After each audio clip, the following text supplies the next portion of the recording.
perdónalos porque no saben lo que hacen. Reverenda Noelia Rodríguez Merced. Para una palabra como esta. Dios les bendiga, hermanos y hermanas. Aleluya, qué bueno es estar aquí todos juntitos, gozándonos de la presencia del Señor. Y aquí compartiendo también esta palabra poderosa, como me tocó la primera. Padre, perdónalos porque no saben lo que hacen. Cuando nosotros leemos este pasaje que se encuentra en Lucas capítulo 23, versículos 33 y 34, que nos dice: y cuando llegaron al lugar llamado de la Calavera, le crucificaron allí, y a los malhechores, uno a la derecha y otro a la izquierda. Jesús decía: Padre, perdónalos porque no saben lo que hacen. Y repartieron entre sí sus vestidos echando suertes. Y cuando miramos estos versículos y hemos leído ya, ¿verdad?, quizás los versículos y los capítulos anteriores, nosotros podemos ver que este lugar al cual fue llevado nuestro Señor, allí el llamado de la Calavera, es un lugar donde podemos decir que es un lugar de vergüenza, un lugar donde llevaron allí a Jesús a crucificarle. Pero también es un lugar de humillación voluntaria, porque allí Jesús llegó voluntariamente. Allí Él no llegó que lo llevaron a la fuerza, no, Él fue voluntariamente. Y es también un lugar de intercesión, porque esta oración que está haciendo Jesús, Padre, perdónalos porque no saben lo que hacen, es una intercesión que está haciendo Jesús por su pueblo, por aquella gente que estaba allí. Imaginémonos a Jesús mirando toda aquella gente allí. Allí estaban las mujeres, estaba su madre María, estaba María Magdalena, estaban todas estas mujeres que compartieron con Jesús durante su trayecto, durante su ministerio aquí en la tierra. Esas mujeres que estaban llorando, entristecidas, porque estaba Jesús en aquella cruz. Pero allí también habían dos malhechores, uno a cada lado de Jesús, uno al lado izquierdo y otro al lado derecho. Y había uno arrepentido que también oraba y le decía a Jesús: acuérdate de mí cuando estés allí en el paraíso. Y allí también habían personas, amigos de Jesús, que estaban conmovidos por lo que allí estaba sucediendo en esta hora. Y aún así, allí también había un centurión que se había arrepentido y que estaba glorificando el nombre del Señor, porque cuando Jesús allí estaba colgado de aquella cruz, se pudo dar cuenta de que verdaderamente ese era el Hijo de Dios. Allí vemos a un Jesús donde se olvidó de sí mismo para pensar en los demás, para pensar en nosotros, para pensar en ti y en mí. Allí en aquella cruz donde estaba Jesús, perdona sin que se le hubiese pedido perdón. Allí nadie llegó a pedirle perdón, solamente este malhechor que estaba allí. Pero Él perdonó. Padre, perdónalos porque no saben lo que hacen. Y podemos decir que sí, quizás estas personas no sabían lo que estaban haciendo, pero podemos decir lo mismo hoy de nosotros. Y vamos a ver el ejemplo, vamos a ver dos ejemplos. Tenemos a Pedro, un hombre, un discípulo que caminó con Jesús todo el tiempo. Pedro anduvo con Jesús, no soltaba a Jesús, aprendió de Jesús. Oye, pero ¿qué pasó con Pedro? Pedro negó a Jesús. Negó a Jesús 3 veces. Y Jesús se lo había advertido, pero él como diríamos en buen puertorriqueño, como macho que era, ¿verdad? Y como ese hombre que se cree que tiene todo el poder, le dijo: yo no te voy a negar, al contrario, yo voy contigo donde quiera que tú vayas, hasta la muerte si es necesario.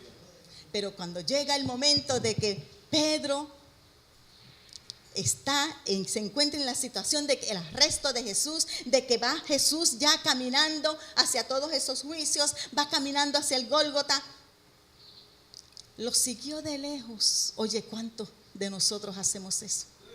¿Cuántos de nosotros seguimos a Jesús de lejos cuando estamos en nuestras tribulaciones, cuando estamos en nuestras enfermedades, cuando estamos en esas situaciones que decimos, Señor, ¿qué pasa?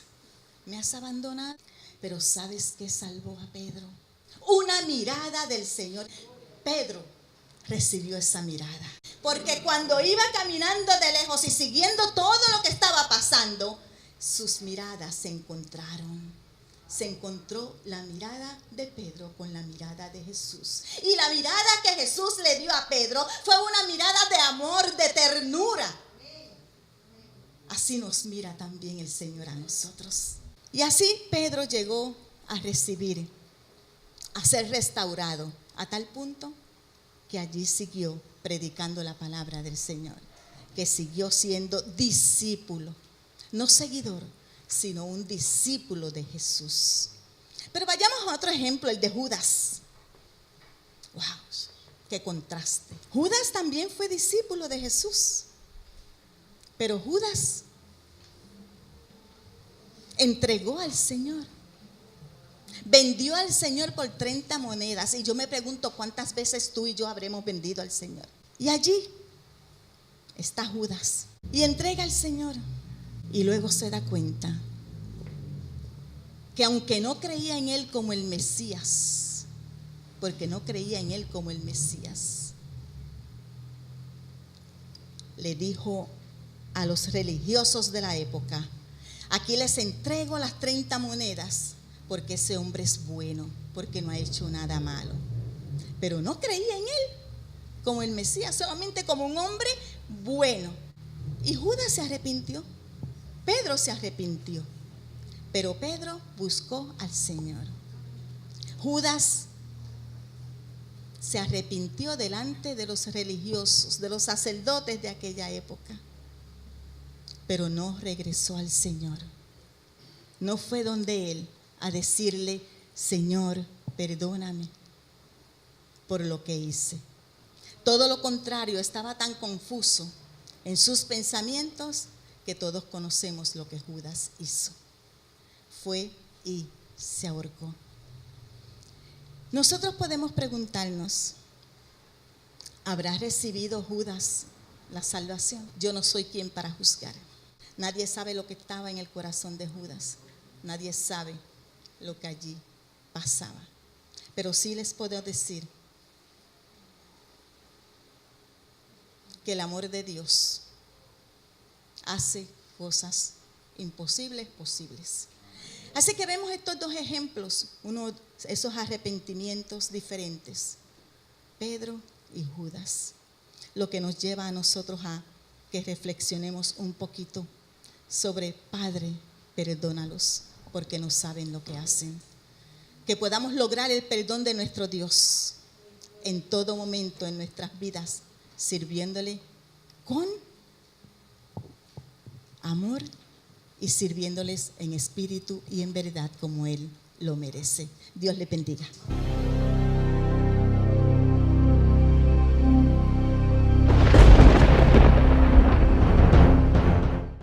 De cierto te digo que hoy mismo estarás conmigo en el paraíso. Reverenda Alicia Cintrón.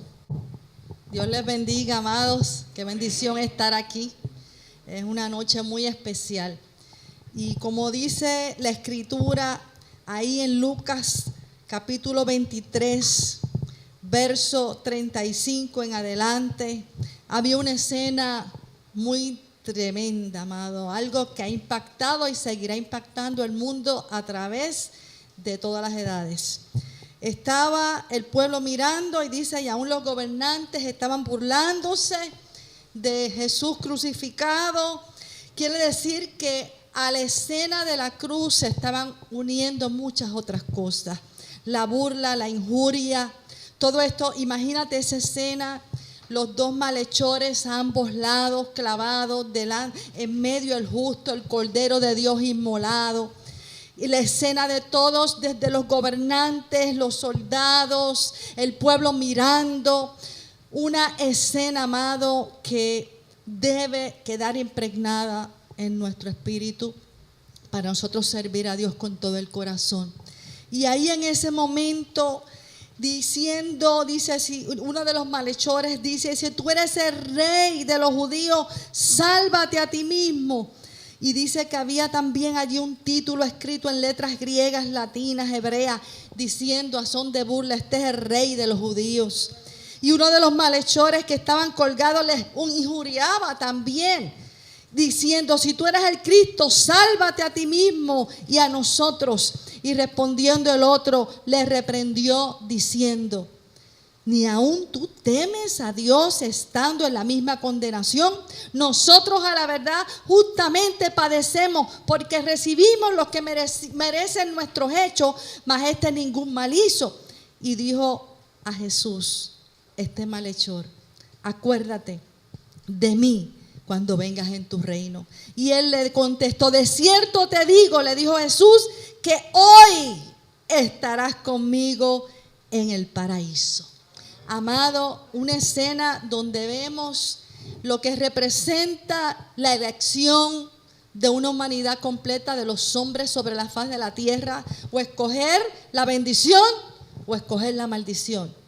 Escoger a Cristo o escoger vivir una vida vacía, sin sentido, sin propósito. Y vemos aquí que para que este ladrón que estaba allí empezara a expresar lo que expresó, tiene que estar sintiendo algo poderoso. Es que es imposible estar al lado de Jesús y no abrirse por lo menos un poquito y no recibir algo poderoso de Él. Posiblemente él se estaba dando cuenta las reacciones de Jesús allí en la cruz. Posiblemente había oído lo que Herodes y Pilato no habían encontrado una causa para juzgar a Jesús. Todo eso quizás se había rumorado y ahora le tocó estar al lado de Jesús. Una oportunidad única, estar cerca de Jesús, estar cerca de Él. Y él tiene que haber sentido por la forma en que él se fue abriendo, que comienza todo por uno reconocer su condición. Comenzó por este hombre saber y reconocer delante de Jesús y delante de los que estaban allí, el otro malhechor, nosotros merecemos esta crucifixión, este mal, porque nuestros hechos, nuestra vida de pecado, dice que esto merecemos, pero este no merece esto. Y les reprochaba entonces él al otro malhechor diciendo, pero tú estando ahí frente a la muerte, porque vamos a morir, y tú aún no temes a Dios. Y así pasa a veces en la vida del hombre, amado. Estando a veces cerca de la muerte, y aún así despreciamos una salvación tan grande. Pero es que el Señor nos ha dado un libre albedrío que tenemos que escoger. Escoger bendición o escoger maldición. Escoger salvación o escoger condenación. Pero desde el momento que uno de nosotros, su creación, se abre aunque sea un poquitito a reconocer que uno necesita de Él, tiene que haber el sentido. Imagínate el Cordero de Dios inmolado, santo. Tiene que haber sentido la santidad del Señor. Cuando escuchó, Padre, perdona a estos que me están crucificando, Él dirá, este hombre es diferente. Este hombre verdaderamente es santo. Este hombre está perdonando aquí los que lo están injuriando, maltratando, ultrajando. Este hombre tiene algo que nosotros no tenemos. Y es que estaba al lado del Cordero Santo. Y empezó a sentir la santidad, como tú estás sintiendo quizás la presencia de Dios.